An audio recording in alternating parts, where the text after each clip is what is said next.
Texas Prison Story family salute, y'all. It's your boy Tim Snow. Back here with another good one. It's about a little prison gang history in the state of Texas. Talk about a couple gangs that we always talk about. Talk about a couple that you never even heard about.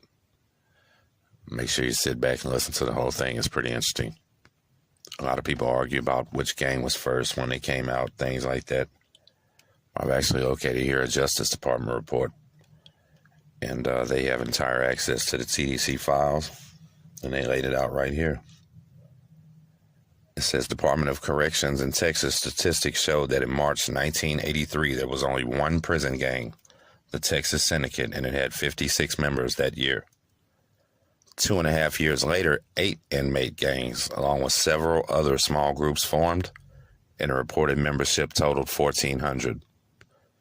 Those prison gangs that had developed were the Texas Syndicate, predominantly Hispanic, the Texas Mafia, predominantly white, the Aryan Brotherhood of Texas, all white, Mexican Mafia, all Hispanic, Nuestra Carnales, all Hispanic, Mandingo Warriors, all black, Self-Defense Family, predominantly black, Hermanos de Pistoleros, all Hispanic, and there were several other small groups. By this year, the Texas Syndicate had grew from the 56 members to 296. Texas Mafia was 110. ABT had 287 men. The Texas Mexican Mafia was 351. Nuestras Carnales had 47. Mandingo Warriors were 66. Self-Defense Family 107, and the Pistoleros were the smallest with only 21 men. As these prison gangs competed for power and dominance, the number of serious violence incidents also sharply increased. In 1982, the year the process of eliminating the building tender system began, members of the Texas Syndicate were reported to be responsible for 5 of the 12 inmate homicides that year. In 1984, 20 of the 25 inmate homicides were found to be gang-related. Of the 20 gang-related homicides, 6 were committed against members of the Mexican Mafia by members of the TS. During that same year, 404 non-fatal stabbings occurred, which was an all-time high. In the first 3 quarters of 1985, 27 inmate homicides were recorded, of which 23 were gang-related. Of the 23 gang-related homicides that year, 13 were committed against the Mexican Mafia by the TS, while only 1 was committed against the TS by the Mexican Mafia. In August 1985, the Texas Syndicate declared war on the Mexican Mafia, the largest inmate gang in the system. It fatally assaulted 4 Mexican Mafia members.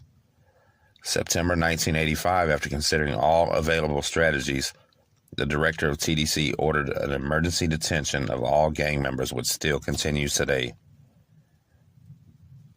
The severity of the war between the Texas Syndicate and the Mexican Mafia has not only been felt within the TDC, but law enforcement have felt it for many years out on the streets of the cities of Texas.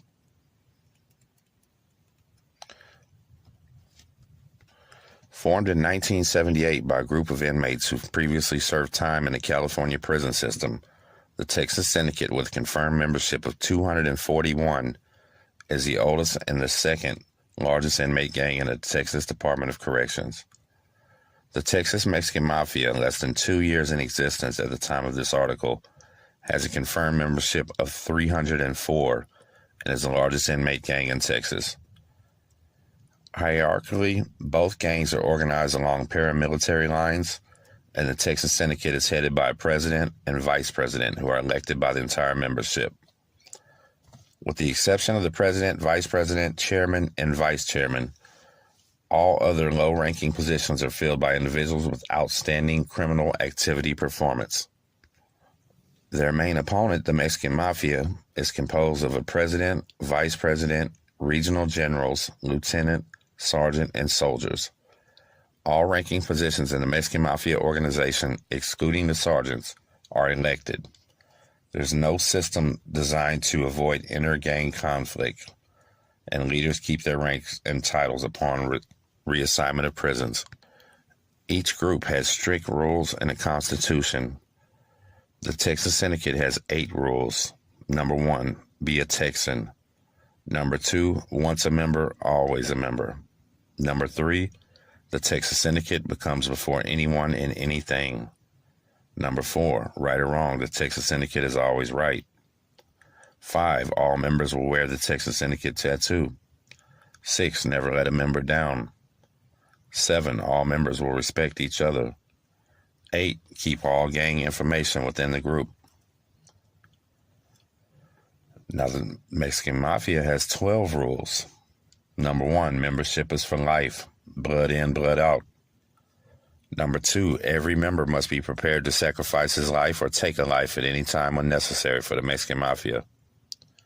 Number 3, every member shall strive to overcome his weaknesses in life and achieve discipline for the Mexican Mafia Brotherhood.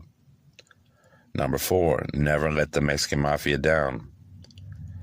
Number 5, the sponsored member is totally responsible for the behavior of the new recruit that he brings in. If he turns out to be a traitor, it's his problem to eliminate that recruit. Number 6, when disrespected by a stranger or group, all members must unite to destroy that one person. Number 7, always maintain a high level of integrity. Number 8, never tell the Mexican Mafia business to anybody. Number 9, every member has a right to express opinions. Number 10, every member has a right to organize and defend the Mexican Mafia. 11, every member has a right to wear the tattoo. And finally, number 12, Mexican Mafia is a criminal organization and therefore will participate in all aspects of crime.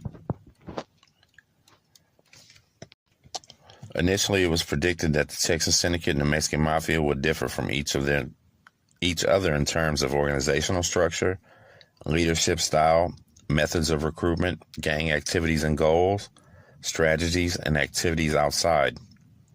These government findings, however, reveal that such is not the case. On the contrary, both groups share similar characteristics.